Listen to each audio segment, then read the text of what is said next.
Welcome back. And as we mentioned earlier, Wychwood Barns is an important hub for artists, but also protecting the environment is front and center here too.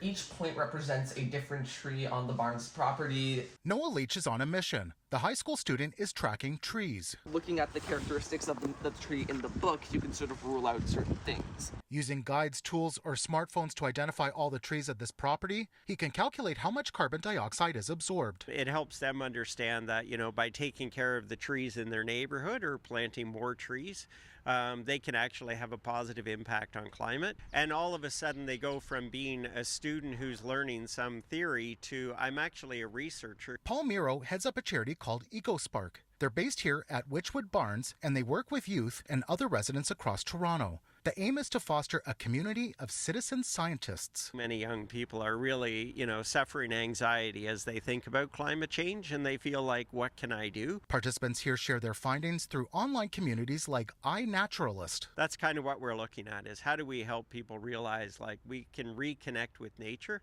We can use technology. The data is also used by professional researchers and scientists. In North Carolina, for instance, Miro says a Caterpillar counting program is using data from Wychwood and elsewhere in Toronto. The neighborhood itself is an older Toronto neighborhood. There's a good amount of tree cover, and so we're looking at, are there ways that we can support schools and other communities in the neighborhood with tree planting programs, looking at building pollinator gardens. EcoSpark is operating here thanks to the affordable space offered at the Barns. It's really hard to imagine this park space and this section of the neighborhood without this building.